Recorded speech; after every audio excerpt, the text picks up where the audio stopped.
everyone, this is Arrow, and welcome back to Sundown MHA Podfic. Today we're going to be continuing Learning to Adapt to the Fall by Supupdog, Chapter 26, Getting Bigger. Nemuri tries to lighten the mood up as Chio talks about diet plans with the birds, trying to get them to eat more things because yes, they need to eat those meats, but no, they need to eat more than just meats. Hawk seemed a little bit on edge with Granny Chio. Izuku just looked happy to be able to talk to her again. So, how is everyone? I wasn't able to think with a human brain when I last saw them. No one got too hurt, right? He cocked his head to the side a bit, not too unsimilar to a bird. No one was too badly hurt besides you, 13, Shota, and that fool of a man called the number one hero, Granny said as she went to open up her bag, but stopped and looked back up to Hawks. I'm going to bring out something for this checkup. Do you want me to check you out first, then Izuku? She then continues to go to open her bag. Hawks looked a little more tense than before, but had his eyes zipping between Granny and Izuku. This would be a nice time for her to step in. She's got this. Or you could check out what I'm packing first. She gave a look to Chio, who just rolled her eyes at her. Ah yes, I should check you out first, even if I have your whole high school medical history with pictures. Nemuri grinned and then put a hand over her forehead, like she's so distraught about the information she just heard. Needing to make this an act is what could help. It's not scary, it's just family wanting to make sure you're healthy and safe. Oh, how could you? Having pictures of a minor. Oh, the travesty of my own grandmother. She clutched her fake pearls, getting a quick glance at Izuku, who seemed to be trying not to laugh at this silly act. An act that he seems to notice is for Hawks because he's glancing at the big red-winged bird. Nemuri's eyes wandered over to the birdman and noticed that smile that seemed to threaten to spread across his face. She acted like she didn't see it and went back to it. Oh, the horror of this being done by my own family. It's funny because her real blood family did worse. Dark humor to cope is always fun. She got a slight glare from Chio for making that joke so soon after that emotional break / PTSD flashback. Nemuri shouldn't have done it because now she's thinking of people looking at those innocent medical photos with, yeah, let's get rid of that train of thought. A light touch of something soft hit her shoulders. She flinched at the sudden touch, but looked over to see Hawks trying to cover her with one of his wings. Oh, hey Hawks. What, wanted to get me you? Nemuri stopped talking as she waited for Hawks to find his words. He has been talking on and off today, in normal, honestly overrated human speak, but it's probably getting to the point that he needs a break. Okay. You need help?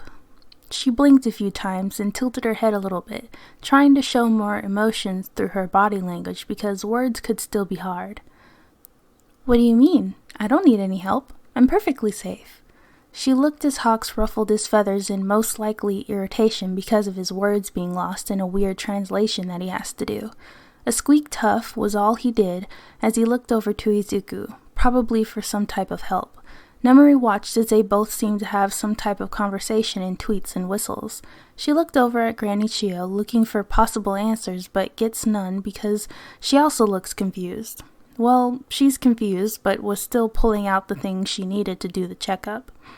Izuku seemed to be able to finally get down what Hawks wanted to say to her, as the birdman was still draping a wing around her back. Okay, so Mama wants to know what is making you... He proceeded to make a weird warbling whine type sound and looked back at Hawks. He just nodded his head up and down and as if he spoke the gospel, and Nemuri is still very, very lost.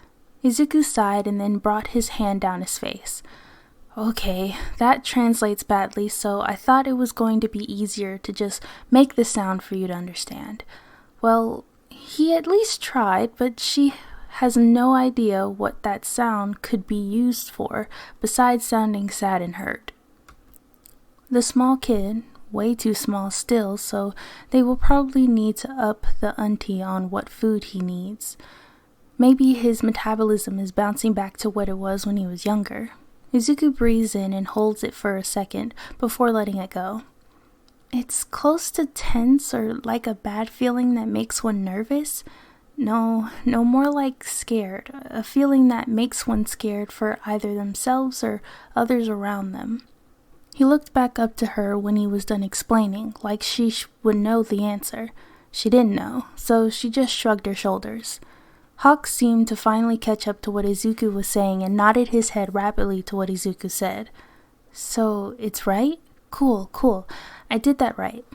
The little green feather ball looked to get really happy at that. Chio also seemed to finally get into the conversation. Medical equipment laid out ready to be used for the checkup for the two birds. Not to be the downer, but we have to do the checkup. Nemuri felt how Hawks tensed up from behind her, wings tense and feathers slightly stiff as he looked at the med equipment. Nemuri just casually smiled and patted his shoulder and started to walk over to Granny. Oh, come on, don't worry, Hawks. I'll go first so you could see the... She felt his hand on her wrist as he slightly pulled it back. Looking back at the expression on Hawks' face seemed to be reserved, held off as he looked down at Granny, as if she would hurt her. Hawks, I can go first so you can see how I... A whine squawk came from the back of Hawks' throat as he pulled her back closer to his wings. Izuku came to his side and tried to calm him down a bit. They always help each other, is a parent-child relationship, but at the same time not. Nemuri is still trying to get the grip on what it's supposed to be. Well, it seems Hawks just keeps collecting more people. She looked over at Granny as she shook her head to the winged hero. At every turn, it just looks like more and more people get put into Hawks' flock. Chio walks to her medical stuff and just stands by it. She has to now wait for the big scaredy bird to calm down. Nemuri really doesn't know what made this happen or how it happened, but now she was in the flock. If only I was able to get into that inner circle so easily. She looked over to Granny again and just stares. Hawks does the same, but only with hesitation/caution clear as day. Nemuri is going to push this along a bit. She pulls her arm out of Hawks' hold and walks over to Granny. Hawks' reaction to this was to let out a surprised squawk, reaching out for her again, but luckily Izuku stopped him. Thanks, Green Bean. She needed to show that big scaredy bird there was nothing to be scared of their Granny. She sat on the seat that was close by and let Chio look at her arm, and it was quick. Before Nem knew it, 2 of the things were already done. See, Hawks? Look, I'm completely fine, and look, Granny is just making sure I'm healed is all. Nemuri smiles while making sure Chio can check her breathing. Hawks looked ready to jump in at any moment, glaring and keeping all his focus on Granny, while she quickly moved around trying to get this done faster. Izuku seemed to only be watching the whole time, hanging off Hawks, trying to get him not to come closer or because he was scared. Nemuri had no idea, but she hopes he's trying to help her out. Granny finished up and slapped a sticker onto a part of her sleeve. This caused her to groan. Gran, why did you have to put it on my sleeve? It's gonna rip it when I take it off. Nem waved her arm around a bit, but out of the corner of her eye, she could still see how tense the birds were. Granny gave her the look and can already tell this is punishment for something. I heard how you treated your brother in the lounge. He asked me to get back at you for him. What? No fair. You've never done that to me. It's just because he's your favorite. He's my favorite because he hasn't come into my office 4 times a day because he somehow messed up his leg cast in some way when all he teaches is heroic arts. Granny gave her a fake glare as she moved all her med equipment back into place. Nemuri clutched her fake pearls once again and flung her head back dramatically. You wounded me so, Grandma, and I thought you loved me when I came to visit. She could see how Hawks calmed down a bit more after the dramatics. Him slowly getting out of his instincts has been the best thing because he understands joking around better than before. Izuku hasn't changed at all, so maybe he knew that Granny wasn't going to hurt her from the beginning because he looked relaxed enough. Enough with your drama. I need to check my real patients today. Granny looked over at the 2 and that got Hawks to tense back up a little bit more, but it's obvious that he's not as wound up as before. That's good. She can see how much softer Gran got with both of them. It was really like she was treating two scared little kids. Just normal kids. They can lash out when they're scared or upset, and with quirks nowadays, it can be dangerous. Now, could one of you come over here so I can check up on you? A soft and open smile was on her face while holding out her hand. Yep, Granny's the best at this. It seemed like Hawks didn't like the idea of Izuku being away from him with how the kid was quickly wrapped in his wings. Maybe it was to also show who was going to go first. You can take your time and both of you can be right beside each other if you want. Hawks glanced between me and Granny quickly as he tightened his wings around Izuku. If only she could see what Izuku was thinking right now. Nemuri nodded her head when he looked at her longer, then just a glance, and this seemed to be the final push to get Hawks slowly but surely walking over to where Nemuri was just sitting. Izuku was clinging to his side, but they seemed finally ready to get this done and over with. If this was done outside of their nesting area, man, it would have been a lot harder than this. Granny picked something up and showed it to Hawk so he could examine it as best he could, then look back at Chio. It no hurt? Nemuri saw the small bit of hurt that was in Chio's eyes, but it was hidden well. Hawks would probably see it better than Izuku could. No, nothing I have will hurt you, and I don't hurt people. I only hurt those that try to hurt me or those close to me. Granny tapped her cane, which was a hidden weapon in it, while looking into Hawks' eyes. She hopes he doesn't think of that as a challenge. This is what I would use to defend myself, motioning to all the things laid out that are going to be used. Not these things. I think they would be very bad weapons. This seemed to finally cool Hawks down enough as he nodded and held out his arm. Izuku didn't seem to tense or loosen his hold on Hawks, and Nemuri didn't know if that was good or bad, but let's hope. All they can really do is hold out their hands to them and hope, because it's all of them to get better, with help, but still. They decide if they want to get better or more normal. No one can force someone else to change. Shota, Nezu, and Hisashi walked over to the edge of the room where no one was close to, but if you look up, the whole first floor would be in view. They stood there for a bit and waited to see if anything bad would happen, but nothing seemed to be too bad. Hawks is just having the normal jitters. They all get comfortable. The air around them feels heavy because they know they have to have that serious talk right now. Nezu is the first one to break the semi-silence they have, besides the noise being made from the other side of the room. How have they been coming along? Shota looks over to Hisashi, and it seems that even Hisashi doesn't know how to put it into words. Hawks is scared of Izuku getting hurt, but knows for a fact he could keep the kid safe. The young hero also knows for a fact that other people will protect Izuku. Hell, they are in UA halls. Hawks knows how hard it is to get in here. He still seems to be scared of the outside, though. Maybe it has to do with the commission because they were the ones that suppressed his instincts. They have to be. Izuku, on the other hand, just seems to be scared but hiding it pretty well. The kid would freeze at times and just stop moving completely, as if someone pressed the pause button. It would happen when something new goes on, or if he does something to remind him of his old living arrangements. Izuku would stop and he told them that it's just him thinking, trying to decide what to do. Shota thinks it's him having little flashbacks and getting scared. Why wouldn't he? What the kid went through was terrible. It was hell, and they haven't pried into how he lived day to day yet. So much more could have gone on for all they know. They could have been nicer in earlier years for all they know. Izuku is also getting scared of the outside as well. Shota has seen him close the blinds, make it harder to open the front door. He'll even stand still after something makes a noise outside. Shota knows for a fact if it wasn't for Hawks being here, Izuku would be hiding 24/7, even inside. He would be too scared to move, too scared to walk, too scared to eat, too scared to live. Without Hawks here, Izuku would fold completely into his shell and just stop. he wouldn't be able to do anything. It would be impossible to help him climb out of that deep fear made by the ones who were supposed to protect and love him.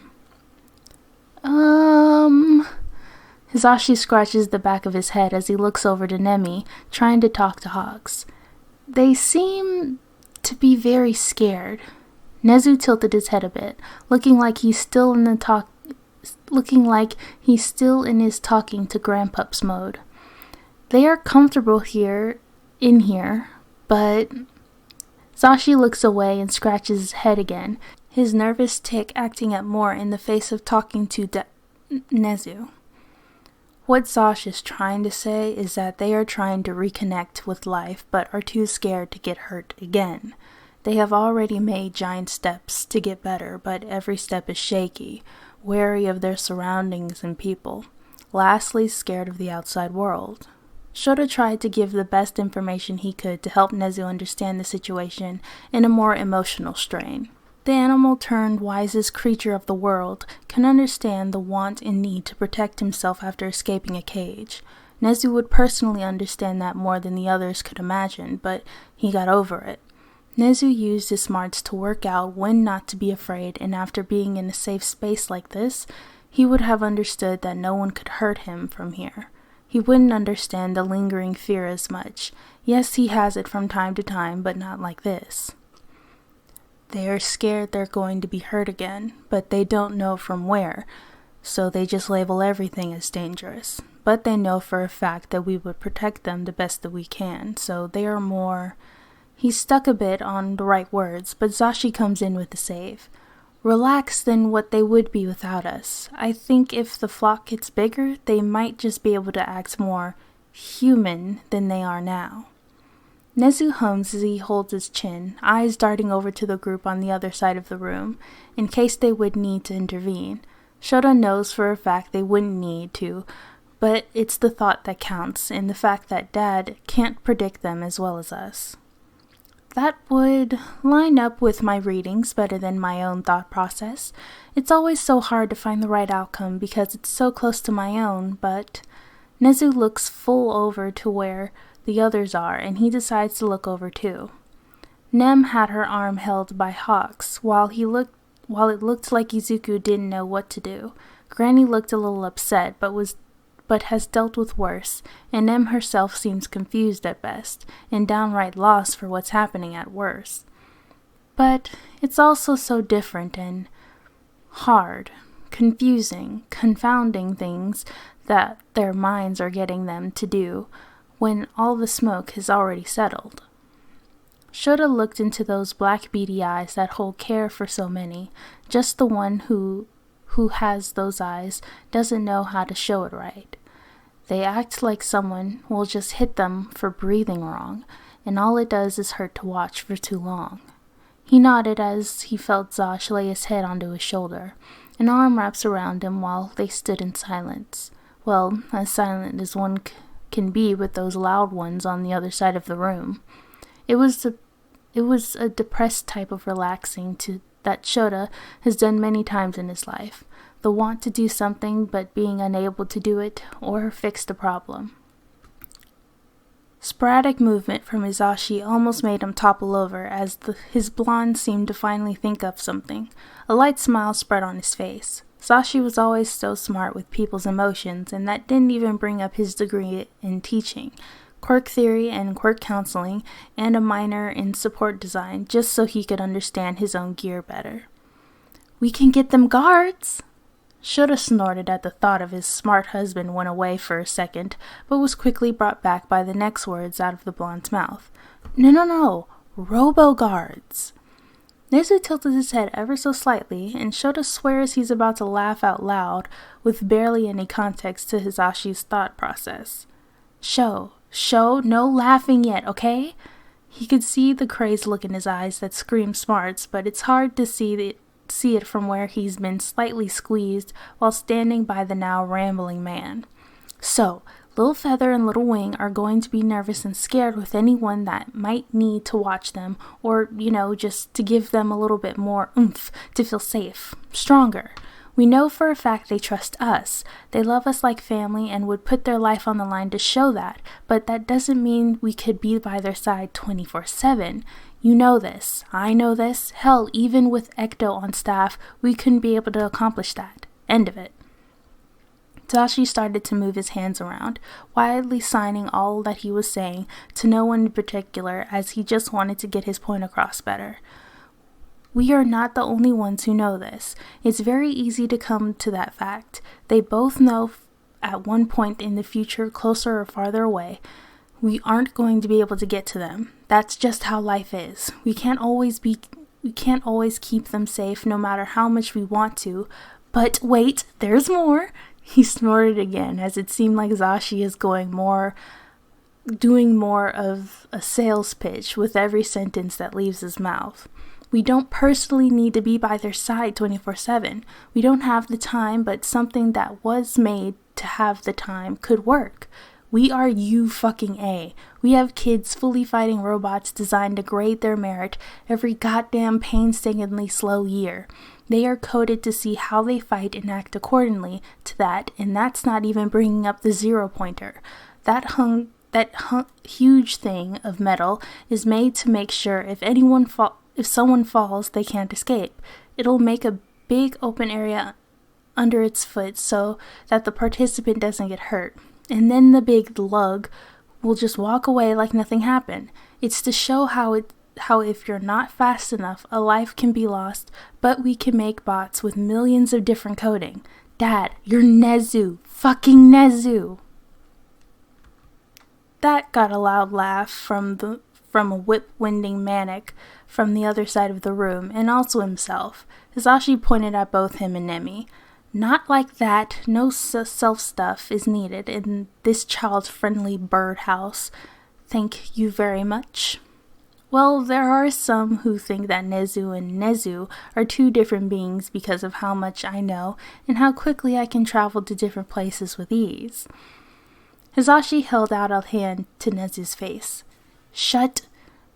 But you understand what I'm saying, right, Dad? Shota has seen those eyes that Hisashi is using on their dad. It's gotten him so many kittens and little toys and so much more that he has to deal with. It's not like they don't have money, but the random splurges that Zashi gets into can be intense. Please, please, please, please, pretty please, with your favorite tulip tea from Poland that costs like an arm and a leg, a virgin sacrifice, and your firstborn child. Pretty please. I'll even help with coding, and you know how much I hate to code. No fun at all because it's nothing but copy paste, change little 3 letters here, and now it might do backflips when someone says cheese, please. Nezu snickered a little bit as he waved his paw lightly in the air. Yes, that seems like the best course of action, but then again, loud pup, this will take some time. There it was, the small little flaw in his brilliant husband's plan. It's not a fix that can be done in a few days, or even a month. This could take months, but I guess I could lessen the time if I asked for the help with it from you or Higari. It will take a while, but it would be considerably less if it wasn't only me or one other person. Hisashi looked a little uncomfortable, and Shota was about to ask what you can ask All Might for a favor from David. Oh no.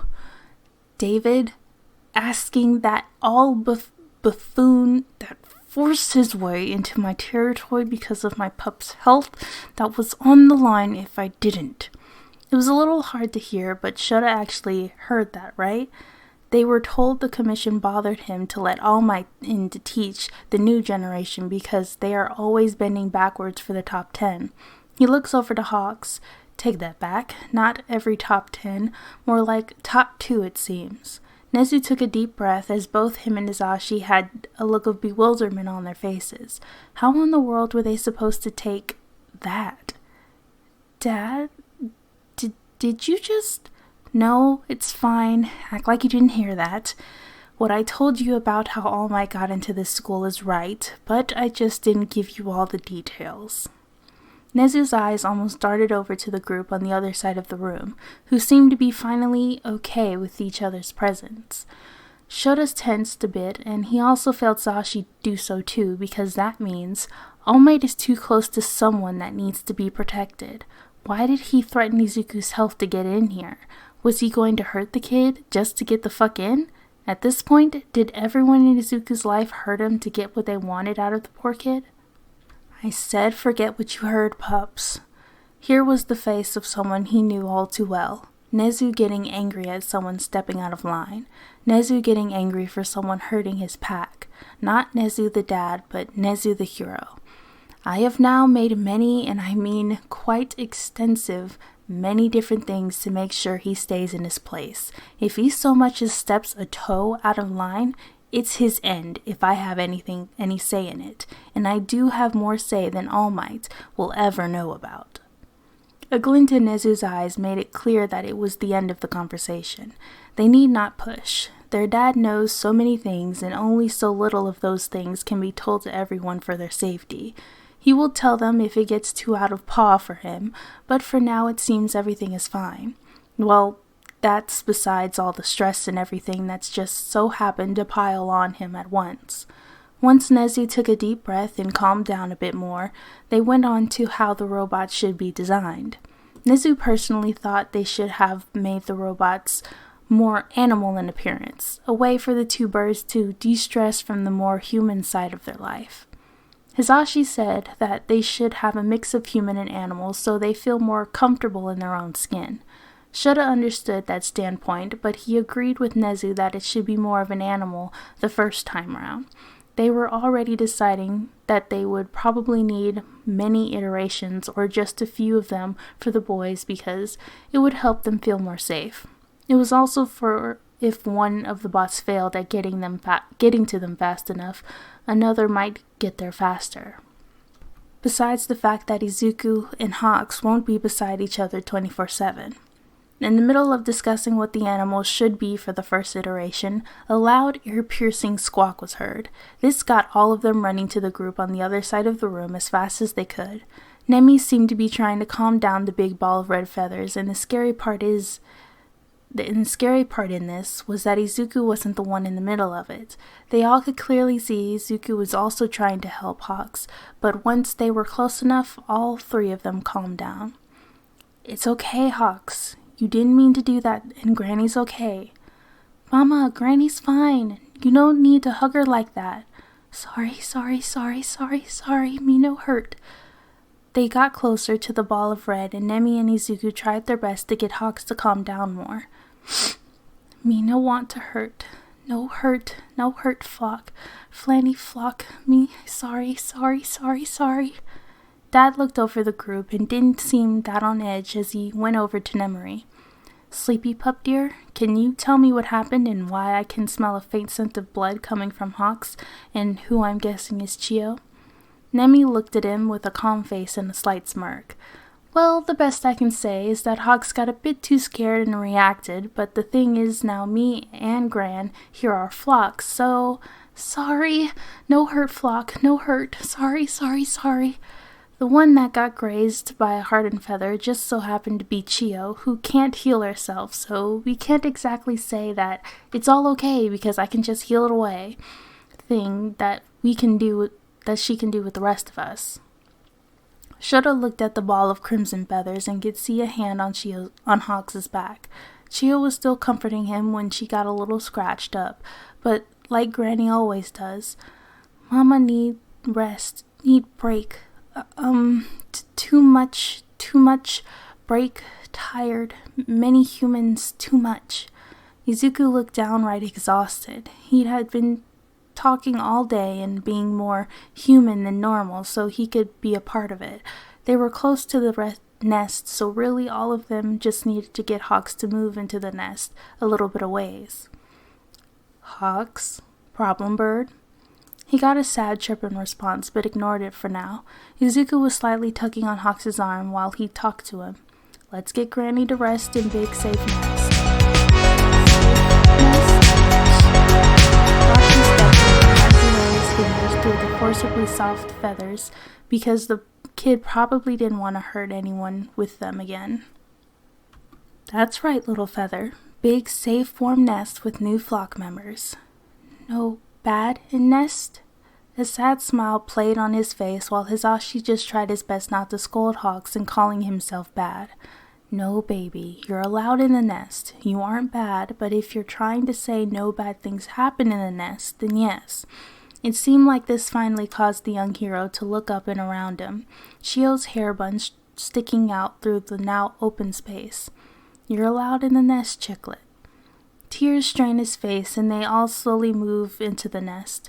Shio was given the option to move to another part in the nest, but she decided on letting herself be laid in fluffy red wings. Those things are really comfortable to sleep in, so Shota didn't really blame her for wanting to take a nap in those things. He looked at the clock and could see that he was getting a little late, but the nurse of these two is always on call, so when Granny gets the chance, she can give today's checkup info to her. Here are some endnotes memes. Nem looking at Hawks. Aw, yeah, it's all coming together.